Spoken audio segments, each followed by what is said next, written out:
Licence ఫీజులు పెంచినావు, అంటే RTA ఛార్జీలు పెంచి పేదల మీద భారం వేసినావు.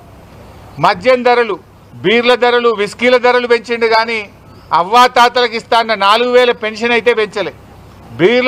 విస్కీల ధరలు పెంచిండు. అవ్వాతాతలకు మేనిఫెస్టోలో 4000 పెన్షన్ పెంచుతా అన్నాడు, అది మాత్రం ఎగబెట్టిండు. విత్తనాల ధర పెంచిండు.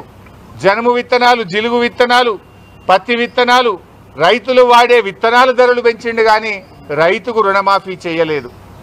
బస్సు టికెట్లు పెంచిండు కానీ అక్కా చెల్లెలకు ఇస్తాన్న మహాలక్ష్మి పథకాన్ని అమలు చేయలేదు. ఇవాళ ఎంత పెంచడు, అడ్డగోలుగు పెంచి పడేసిండు. ఉదాహరణకు మెహదీపట్నం నుంచి సికింద్రాబాద్ పోతే ఇంతకుముందు 25 రూపాయల టికెట్ ఉండే, ఇవాళ 35 రూపాయలు చేసిండు. ఈసీఐఎల్ నుంచి సికింద్రాబాద్ పోతే ఇంతకుముందు 20 రూపాయల టికెట్ ఉండే, ఇవాళ 30 రూపాయలు చేసిండు.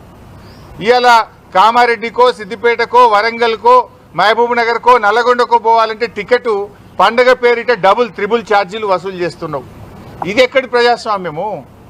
రేవంత్ రెడ్డి ఇవాళ ఏంటంటే మెట్రో రైలును ప్రభుత్వ పరం చేసుకున్నాడు. ఇప్పుడు మెట్రో గవర్నమెంట్ అయింది కదా, అంటే రేవంత్ రెడ్డి ఇక టికెట్ల ధరలు పెంచితే ఎవడు ఆర్టీసీ బస్సు ఎక్కడు, మెట్రో ఎక్కాలని కుట్ర. మెట్రో పేరు మీద ఉన్న 250 ఎకరాలు అమ్ముక దొబ్బాలి, కమిషన్లు దొబ్బాలి, తన అనుయాయులకు కట్టబెట్టాలి. ఇక మెట్రోను ఆగం చేస్తావు. ఇప్పుడు ఆర్టీసీని ఆగం అయిపోయింది. ఇలా బీఆర్ఎస్ ప్రభుత్వం ఉన్నప్పుడు ఆర్టీసీ కార్మికుల సంక్షేమం కోసం బీఆర్ఎస్ పాలనలో 9,000 కోట్ల రూపాయలు రాష్ట్ర ప్రభుత్వం నుంచి గ్రాంట్గా ఇచ్చాం.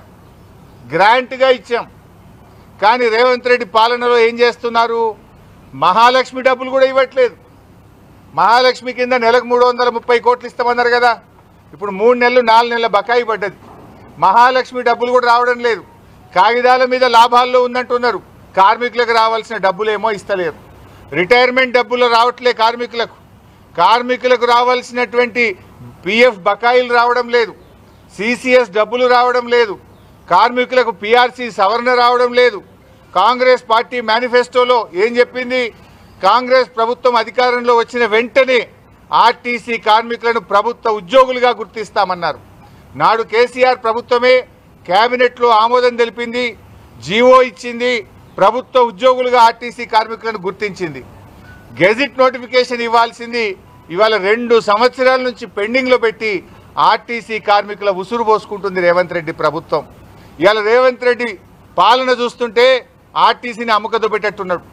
ఆర్టీసీని ప్రైవేటీకరణ చేసే కుట్ర కనబడతా ఉంది. ఈ ఎలక్ట్రిక్ బస్సుల పేరిట ఇక ఆర్టీసీలో హైదరాబాద్లో ఆర్టీసీ కార్మికుడు ఉండడు.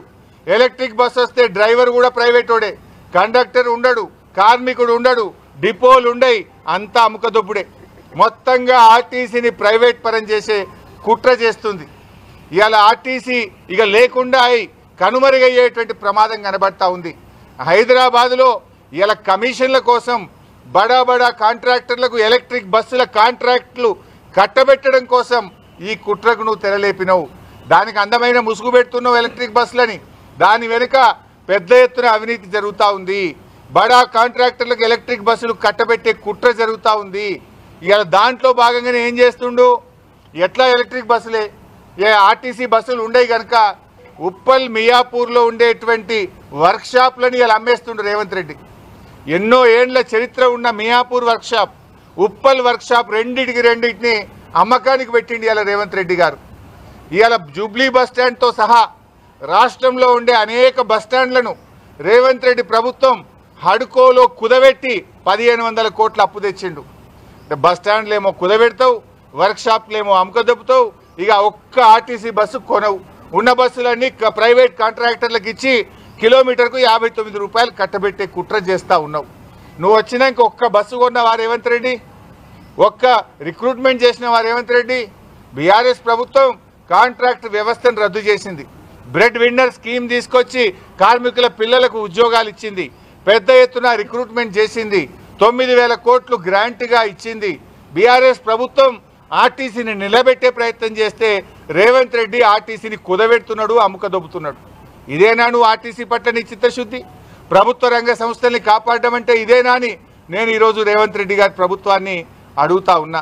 ముఖ్యంగా ఇలా కార్గో విషయంలో కేసీఆర్ గారు ఆర్టీసీని లాభాల బాట పట్టించాలని ఆర్టీసీలో కార్గో వ్యవస్థను స్టార్ట్ చేశారు. దానివల్ల సంవత్సరానికి 100 కోట్ల రూపాయల ఆదాయం వస్తూ ఉంది. ఇవాళ కార్గోను కూడా రేవంత్ రెడ్డి కన్నుబడ్డది. ఆ కార్గోను తమ అనుయాయులకు కట్టబెడుతున్నాడు. అడ్డికి పావు షేర్కు ఇవాళ ఆ కార్గోను అముకదొబ్బి ప్రైవేట్ వాళ్ళ చేతులపరం చేస్తూ ఉన్నాడు. అంటే ఆర్టీసీకి లాభాలు రావడం, ఆర్టీసీ బాగుపడడం, ఆర్టీసీ కార్మికులు బాగుండడం రేవంత్ రెడ్డి ప్రభుత్వానికి ఇష్టం లేదు. మేము బీఆర్ఎస్ పార్టీ పక్షాన ఒకటే డిమాండ్ చేస్తున్నాం, అడ్డగోలుగా పెంచిన బస్ టికెట్ల ధరలు వెంటనే తగ్గించండి. ఆర్టీసీకి ప్రభుత్వ పరంగా ఇవ్వాల్సిన బకాయిలు ఇవ్వండి. గతంలో బీఆర్ఎస్ ప్రభుత్వం ప్రతి ఏడాది ఆర్టీసీకి బడ్జెట్లో 1500 కోట్లు పెట్టి 1500 కోట్లు గ్రాంట్గా మేము ఆర్టీసీకి ఇచ్చాం. ఆ రకంగా ఆర్టీసీని కాపాడాలి, కానీ పేద ప్రజల మీద భారం వేయొద్దు, పేదల నడ్డీ విరిచొద్దు. నువ్వు అడ్డగోలుగా టికెట్ల ధరలు పెంచి కమిషన్లు దంచుడు కాదు రేవంత్ రెడ్డి, పేదల కోసం పనిచేయి. ప్రజాస్వామ్యంలో అరెస్టులకు తావు లేదు. నిరసన అనేది ప్రజాస్వామ్యం, ప్రజలకు మన రాజ్యాంగం కల్పించినటువంటి హక్కు. ఈరోజు రాహుల్ గాంధీ ఏమంటాడు, మాటల్లో రాజ్యాంగ రక్షణ. రాహుల్ గాంధీ గారు, నీ మాటల్లోనే రాజ్యాంగ రక్షణ కనబడుతుంది, కానీ నీ ముఖ్యమంత్రి రేవంత్ రెడ్డి పాలనలో రాజ్యాంగ భక్షణ జరుగుతూ ఉంది రాష్ట్రంలో. నువ్వు ఒక్కసారి రివ్యూ చేయి, నీ 6 గ్యారెంటీలు ఏడబోయింది, నీ 7వ గ్యారెంటీ ఏడబోయింది. ఇవాళటికి నన్ను ఈ ఇంట్లో ఎన్నిసార్లు హౌస్ అరెస్ట్ చేస్తారు? ఇదన్న మొదటిసారా? ఎప్పుడు బీఆర్ఎస్ పార్టీ ప్రజల పక్షాన ప్రశ్నిస్తే, ప్రజల పక్షాన పోరాడితే ప్రతిసారి అరెస్టు చేయడం, మమ్మల్ని హౌస్ అరెస్టు చేయడం, అక్రమ నిర్బంధాలు, అక్రమ కేసులు, మా ఇళ్ల మీద దాడులు చేసుడు. ఇదేనా ప్రజాస్వామ్యం అని నేను రాహుల్ గాంధీ గారిని ప్రశ్నిస్తా ఉన్నా. ఇప్పటికైనా ఆర్టీసీ పెంచిన ధరలు, ఇవాళ టోల్ గేట్ల పేరిట కానీ, పండగల పేరిట జరుగుతున్న దోపిడీ కానీ, రౌండ్ ఫిగర్ పేరిట జరుగుతున్న దోపిడీ కానీ, సిటీ బస్సుల్లో పెరిగినటువంటి అన్నీ కూడా ఉపసంహరించుకోవాలని, ఈ ఆర్టీసీని లాభాల బాటలో నడిపించాలని, ఆర్టీసీకి ప్రభుత్వం గ్రాంట్లు ఇవ్వాలని, ఆర్టీసీ కార్మికులను ప్రభుత్వ ఉద్యోగులుగా గుర్తించాలని, ఆర్టీసీకి మహాలక్ష్మి బకాయిలన్నీ కూడా వెంటనే విడుదల చేయాలని, ఆర్టీసీ ఉద్యోగులకు ప్రమోషన్లను పూర్తి చేయాలని మేము ప్రభుత్వాన్ని డిమాండ్ చేస్తున్నాం. Thank you.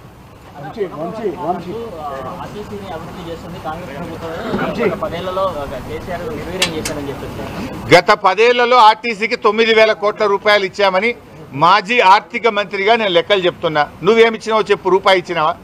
నువ్వు రూపాయి ఇయ్యలే. మహాలక్ష్మి కింద రావాల్సిన డబ్బులు 4 నెలలు బాకీ పడ్డాయి. నువ్వు నన్ను కాదయ్యా పొన్నం ప్రభాకర్ నువ్వు అడగాల్సింది.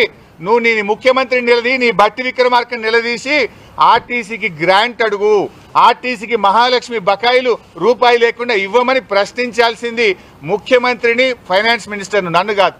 మేము 9,000 కోట్లు ఇచ్చినాం పొన్నం ప్రభాకర్ గారు, మేము కొత్త బస్సులు కొన్నాం పొన్నం ప్రభాకర్ గారు, మేము కార్మికులు రిక్రూట్మెంట్ చేసినాం పొన్నం ప్రభాకర్ గారు, మేము ఆర్టీసీ కార్మికులు ప్రభుత్వ ఉద్యోగులుగా గుర్తిస్తూ నిర్ణయం తీసుకున్నాం పొన్నం ప్రభాకర్ గారు. నీకు చేతనైతే, చిత్తశుద్ధి ఉంటే, ఆర్టీసీ మీద ప్రేమ ఉంటే ఆ కార్మికులను ప్రభుత్వ ఉద్యోగులుగా గుర్తించు.